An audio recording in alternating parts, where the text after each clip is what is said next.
Hi everybody, on today's show we switched gears from working with equations, we were working with statements of equality, to working with inequalities, are less than and greater than statements. So we switched gears from working with equations to inequalities. So determine if x equals 3 is a solution to this linear equation. It's an equation because it's got that equal sign there. Justify your decision. Well, how do we check that 3 is a solution? Well, let's plug it in. 8 times 3 minus 6 times 3 minus 2 equals 20 minus 2 times 3. Plug each side into a calculator or quickly do some arithmetic. 24 minus 6 is 18 minus... Does 18 equal 14? No, this is false, so x equals 3 is not a solution. Why? This is a false statement. That is not true. So to check if something's a solution to an equation, remember, all we have to do is plug in that value. Now I ask you to determine if x equals 3 is a solution to this linear inequality. Well, it's an inequality because it's a statement that says greater than. Notice this is exactly what we have above. If I plug in a 3, this is basically the same, except I change the equal to a greater than sign. So I get 18 is greater than 14. But wait a minute, this is a true statement. So this tells me x equals 3 is a solution. Why? Because I know 18 doesn't equal 14, but 18 is greater than 14, so it's true. It is a true statement that 18 is greater than 14. So consider the linear inequality x is greater than or equal to 6. So something is greater than or equal to 6. Give me 5 numbers that work there. Well, 7, 8. Well, doesn't 6 work? 6 is greater than or equal to, because that's the equal to piece. 9, 10, 11, right? I can keep going, but 7.5 works. 9.321 works. Those are all numbers greater than 6. 6.000001 works. So if I was to graph all of these numbers here, because I can equal 6, because I'm including, I have that or equal to piece, we're going to put a closed circle at 6 to say it's part of the solution set. It's one of the possible answers. And then here's 7, 8, 9, 10, 6. Notice it's every single number to the right of 6. So what we do is we shade it in and draw a ray. So we include 6, 6 is included, and then any number bigger than it, we're going to go to the right. Notice that all the numbers to the left of it are not in the solution set. So any number bigger than 6 is in the solution set. Because I had that equal to, 6 is a solution, 6 is greater than or equal to 6 is true, it gets a closed circle. What about the inequality something is less than negative 2? Well, negative 3, negative 4, negative 5, negative 6, blah, blah, blah, blah, blah, right? Is negative 2? No, negative 2 does not make a true statement. But negative 2.000001 works, so I need to get really close to negative 2, but I can't touch it. So graphically, we're going to put an open circle there. We're going to put an open circle there. And then notice which way am I shading? Negative 5, negative 6, negative... everything is to the left of that circle, so I'm going to shade this way. Less than, I'm going less than that point. I can get really close to negative 2 here, but I can't touch it. That's what that open circle means. Notice there's no equality in that inequality, whereas here that we did have that or equal to piece. For each of the following inequalities, graph the solution set. So let's look at this first one here. X is greater than negative 1. So the only number I really care about is negative 1. I like to go up 2 and then down 2. And then it's kind of 2 steps. What type of circle am I going to use? Well, can I include negative 1? Is negative 1 greater than negative 1? No, it is open circle. I have an open circle there because it's not included. Then I need to say which way am I shading. I want to be bigger than negative 1. Well, bigger than negative 1 is to the right. And that's my graph. State 2 values in the solution set, 0, 1. Those are integers. Some non-integers would be like 1/2, 1.273, I don't know. There's lots of integer, these are non-integer answers. But you just need to state 2. Notice that there's infinitely many choices. You can keep on answering the question. There's no end to answering that question. X is less than or equal to 7. So here's 7, 8, 9, 6, and 5. 7, notice, is going to be getting a closed circle. It's going to get a closed circle because I have that equal to. 7 is part of the solution set here. And I want smaller than 7, so I'm going to shade to the left. Notice it follows the way the inequality is pointing. I'm going to go to the left there. So I have a closed circle, and I'm going smaller than 7. These next two are a little weird because x isn't in the front seat. This statement here says 2 is less than x. Well, we can flip this entire inequality around by reading it backwards. X is bigger than 2. That's really what this is saying. X is greater than 2. If 2 is smaller than x, who's bigger? X is bigger than 2. So we can graph that. 2 gets an open circle. 3, 4. Make sure you're numbering these and not just putting one number on a number line. That's not helpful.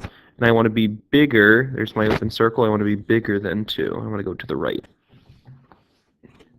Last one here. 5 is greater than or equal to x. 5 is bigger than x, so x is less than or equal to 5. I'm flipping that entire inequality around there.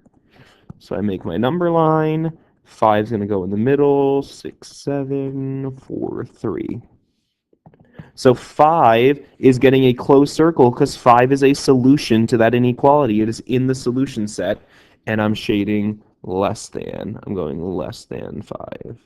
That away. Not too terrible, was this? So 5 and 6 are questions that they ask a lot on the Regents exam as follow-ups of what's the smallest integer or what's the biggest integer. And here's how this kind of works. X is greater than or equal to 3. Let's graph it so I can look at this. Closed circle, and I'm bigger than 3, so this way. I'm bigger than 3, I'm shading to the right. What's the smallest integer? How low can I go? Well, 3. 3 is the smallest, because I can be 3. Let's jump down to 6 here. State the largest integer, so x is less than or equal to 8.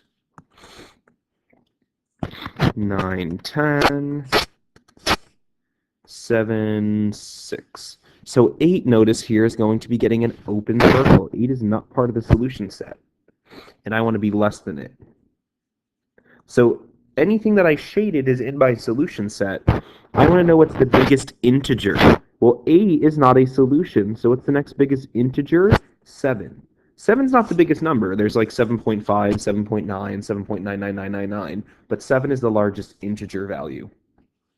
So take a second, draw these other 4, and answer the question, what's the smallest and what's the largest? So here's what I got. X is bigger than 4. 4 gets an open circle, and I'm shading to the right because I'm greater than that. So what's the smallest integer? How low can I go? Can't go to 4, so we've got to go to 5. I don't like the way that looks there, so I'm going to say x. -1 is smaller than x. X is bigger than -1. Let me draw my number line. -1, 0, -2. Notice I'm going to have an open circle, and I'm going bigger than -1. What's the smallest integer? It's not -1, so it's got to be 0. 0 is the next smallest integer in line. So you have to be careful when there's an open circle, because you can't use that starting number there. 2 is greater than or equal to x, so x is less than or equal to 2. Here's 2. Close circle. And I want to be smaller than it. What's the biggest value in that ray there? The biggest integer? 2. I can be 2, so 2 is the biggest value. Over here, I've got -5, -4, -6. I got a closed circle again, and I'm shading. X is less than that. Shade this way. What's the biggest number? -5. It's easy when there's that equal to piece because it's just that number. Otherwise, you've got some thinking to do. So we had our properties of equality. Let's see how that works with inequalities. We all know that 4 is less than 8. That is a true statement. That is clearly a true statement. What if I add 3 to both sides? 7 is less than 11. That's still true. What if I subtract 4? 0 is less than 4. That's true. Great. We can add and subtract and we're all good. What if I multiply both sides by 2? 8 is less than 16. True. So that worked. Multiply by 2, divide by 4. 1 is less than 2. That is, again, a true statement. So it looks like we can divide and multiply. What if I multiply by -2? If I multiply by -2, that gives me -8 is less than -16. This is a false statement. To fix this, I'd have to say -8 is bigger than -16. Notice the sign changed. I needed to flip the sign to make it true. This was false, so I had to flip the sign. What if I divide by -4? -1 is bigger than -2. Again, this is a false statement. I need to flip that sign to make it true. So, the addition property of equality, same thing. The addition property, we can add, subtract, good to go. Adding and subtracting does not change the solution set.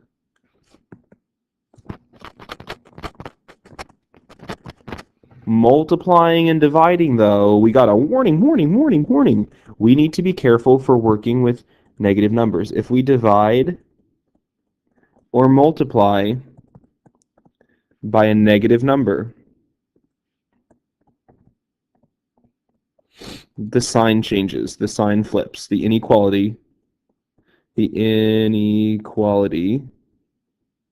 flips.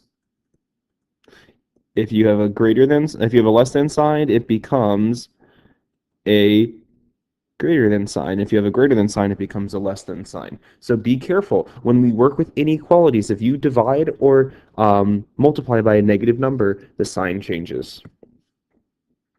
Let's solve these two to put that skill to test here. Let's test that skill out. So isolate x. So 8x minus 6. Well, clearly we're going to add 6 to both sides. 8x is bigger than or equal to 16. Divide by 8, we're all good here. X is greater than or equal to 2. Excellent. We solved the inequality. X is bigger than or equal to 2. Over here, it looks like I'm going to have to subtract 16 first. -4x is bigger than 16. I'm going to divide by -4. Warning. I'm dividing by a negative number. You need to be careful. I get -4 over here, but my greater than sign becomes a less than sign. X is less than -4. Whenever we divide or multiply by a negative number with linear inequality, or actually any inequality, we need to change that sign to keep the truth value. Otherwise, we're making a true statement false. And in the next lesson, we practice solving for the entire day. See you then.